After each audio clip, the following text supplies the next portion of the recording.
Berita PSM Makassar, info bola, Liga Indonesia dan transfer pemain.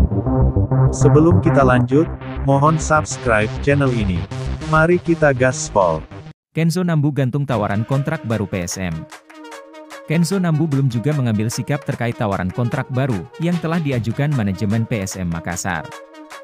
Alhasil, banyak klub Liga 1 mengincar Kenzo yang tampil impresif bersama skuad Juku Eja musim ini.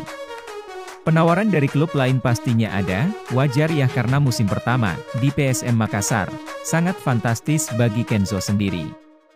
Dia bisa perform yang mungkin di awal kompetisi dia kesulitan adaptasi, kata agen Kenzo Nambu, Asmi kepada Detik Sulsel.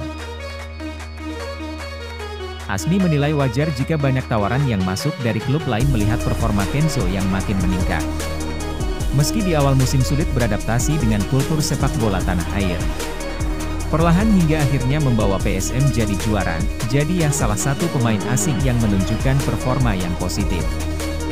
Jadi wajar jika memang ada klub lain yang berminat, tuturnya. Meski banyak dilirik klub lain, Kenzo ternyata telah mendapat tawaran kontrak baru dari PSM sebelum kembali ke Jepang.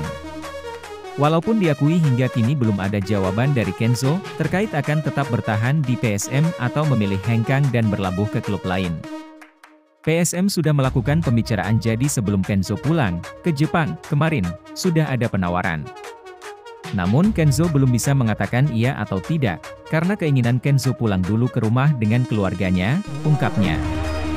Asmi menjelaskan, pemain berpostur tinggi 173 cm ini belum memikirkan kontrak baru dan memilih fokus, manfaatkan waktu libur bersama sanak keluarganya. Pasalnya Kenzo baru saja dihadapkan dengan padatnya jadwal Liga 1 musim ini. Sudah ada penawaran dari PSM untuk Kenzo. Namun memang saat ini Kenzo sedang kumpul dulu dengan keluarga, setelah selama 1 tahun dengan kompetisi yang panjang dan sangat melelahkan, ungkapnya. Terkait durasi kontrak yang ditawarkan PSM, Asmi tidak mau berbicara banyak. Ia menegaskan, baru akan diumumkan secara resmi dari manajemen langsung setelah kedua belah pihak bersepakat untuk menjalin kerja sama kembali. Kita lihat nanti aja biar dari manajemen yang mengumumkan. Tergantung kesepakatan dari dua belah pihak, pungkasnya. Untuk diketahui, Kenzo Nambu dikontrak PSM selama 1 musim. Di musim pertamanya, Kenzo tampil impresif dengan berhasil mengantarkan PSM menjadi juara Liga 1 2022-2023. Tercatat, Kenzo tampil impresif di lini tengah PSM usai mencetak 9 gol dan 2 assist dari 31 kali penampilannya bersama PSM. Torehan tersebut menjadikan dirinya sebagai salah satu gelandang produktif PSM setelah Wiljan Pluim. Terima kasih sudah menyimak video ini, mohon sarannya untuk perbaikan channel ini dengan tinggalkan saran di kolom komentar. Salam olahraga.